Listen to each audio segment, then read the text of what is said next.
Esse literalmente é aquele tipo de caso que você não tem quase nada para analisar em si, de especular alguma coisa, de apontar quem, o que, como, porque todas as circunstâncias aqui são altamente misteriosas. Em algumas histórias como essa, a rapidez em que tudo acontece é tão chocante, porque às vezes 60 segundos, 2 minutos, não parecem suficientes para a maioria de nós. Às vezes as pessoas têm a impressão que para fazer algo assim você precisa de muito tempo, mas há muitos casos por aí, inclusive aquele caso da armadilha do caminhão de sorvete, você vê nitidamente que os poucos segundos são suficientes para fazer qualquer coisa. Mas enquanto eu fazia esse caso, eu tive uma sensação muito estranha, de verdade. Eu tive uma sensação até eu vou explicar daqui a pouco, mas foi uma sensação que me lembrou muito o caso daquele garotinho John que desapareceu enquanto entregava os jornais. Eu me lembrava muito, a todo momento, enquanto eu fazia o roteiro, eu me lembrava muito da mãe daquele garotinho que sempre disse que ele foi sequestrado por uma quadrilha, por pessoas poderosas, que aquilo ali não era algo simples, não era algo tão comum como as autoridades estavam especulando. Eu penso que há uma particularidade nesse assunto, nesse caso, no Kevin, que é muito interessante. Quanto esse menino era indefeso.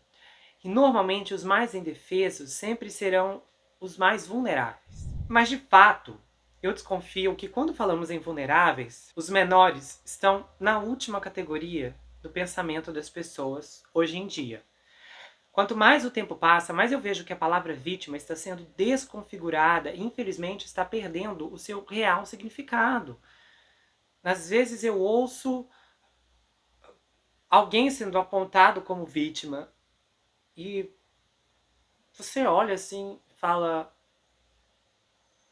mas, peraí, vítima, mas não foi ele que tirou a vida de outra pessoa? Isso causa uma confusão porque é um tsunami de informações que você realmente acaba se perdendo no foco ou no meio de tantas pessoas que reivindicam esse título. Outro dia eu estava lendo um fórum de comentários dramáticos onde pessoas de um grupo específico estavam se auto-nomeando como marginalizados, maltratados e bababá. Os comentários dessas vítimas tinha tanta vitimização, mas tanto ódio ao mesmo tempo, que era impressionante, assim. Eram pessoas que, se você olhasse assim, você ia pensar, nossa, estavam todos em campos de Hitler, campos de concentração de Hitler. O que não era o caso, porque eles não eram judeus, mas assim, se comportavam como, tipo assim, nossa história é muito maior do que a deles. Mas enquanto eu li os comentários e olhava para as fotos dos perfis dessas pessoas, eu não vi nenhuma vítima incapaz ali. Eu só vi pessoas querendo obrigar outras pessoas a engolir suas exigências nefastas. E enquanto eu fazia aquela leitura, eu me dei conta que vítima não tem poder de barganha nem de ameaça como elas estavam tendo ali. Algumas vítimas conseguem reagir e lutar e até sobreviver, mas para isso elas precisam de força física e inteligência emocional.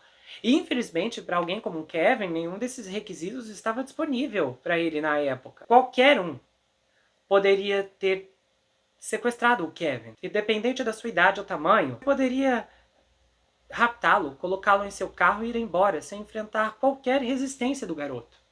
Qualquer um, seja homem ou mulher. E o que eu estou falando aqui não tem a ver com caráter ou personalidade. Eu estou medindo a questão do tamanho, da força física.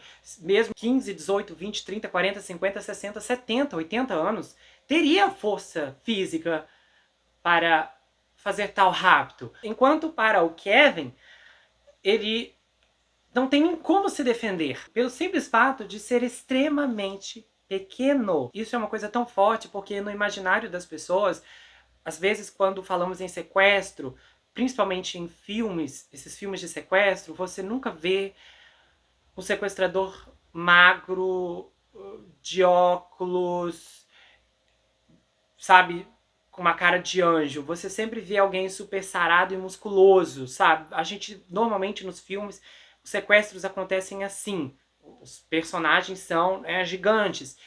E isso fica no imaginário das pessoas, de às vezes visualizar naquele indivíduo que é mais fortão, que é mais em dia, que é mais fitness. Mas a realidade é que isso não reflete o que realmente pode acontecer. Isso não espelha o leque abstrato de possibilidades, o que muitas vezes prejudica o julgamento das pessoas em situações em que elas deveriam avaliar o perigo, mas elas dizem, não, sabe, fulano é tão magrinho, não faria nada. As pessoas às vezes usam o peso com base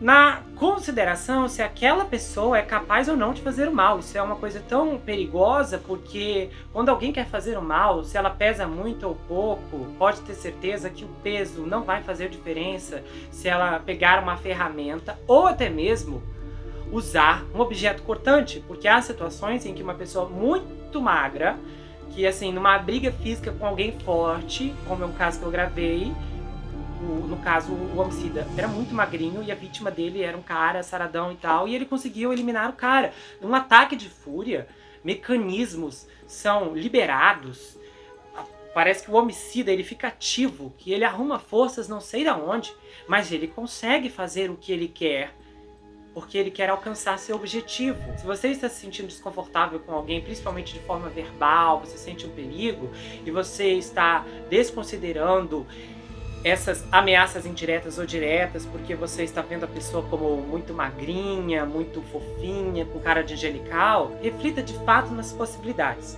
Porque a vontade e o desejo de alguém fazer o mal não vai corresponder à sua aparência, à força de sua voz, nem à sua massa e estrutura corporal. Se o Kevin foi raptado dentro de casa, então há indícios que ele já estava na mira de alguém que pensou: esse é o momento oportuno. Ninguém viu ou ouviu nada e simplesmente aconteceu. E infelizmente mal sabemos como essa parte da história discorreu. As circunstâncias exatas que contribuíram para a sua abdução são incertas. Mas aí entra aquela parte que eu mencionei no começo. O que eu pensei depois, que veio de acordo com a sensação que eu estava. O que será que aconteceu com o Kevin? Porque o que esse desconhecido tinha em mente quando o escolheu? A ausência total de rastros me causa arrepios, porque eu não acho que foi apenas um simples predador. Esse rapto pode ter sido para algo mais elaborado, o que me faz lembrar que existem coisas piores do que um sequestro para o sequestrado. Pois se o rapto era apenas um detalhe, então na verdade o sequestro foi apenas o começo de um destino longo e tenebroso para uma vítima em cativeiro.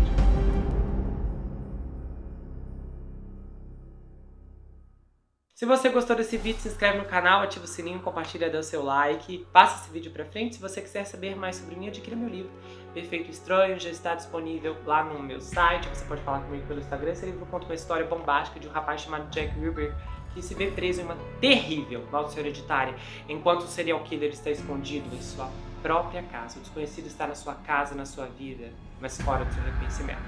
O livro vai autografado se você quiser, tem pôster exclusivo e também uma série de marcadores incríveis que, um ao lado do outro, formam um mapa da cidade de Manhattan. E, olha, o plot twist já começa aqui na capa, vê se você encontra. Você tá vendo? Não é engano, tem mesmo aqui, é só na capa. Se você olhar, você encontra. Você pode me seguir pelo Instagram, Gustavo N. Psicanalista. Eu tenho um canal de corte, onde as análises são recortadas e postadas por lá.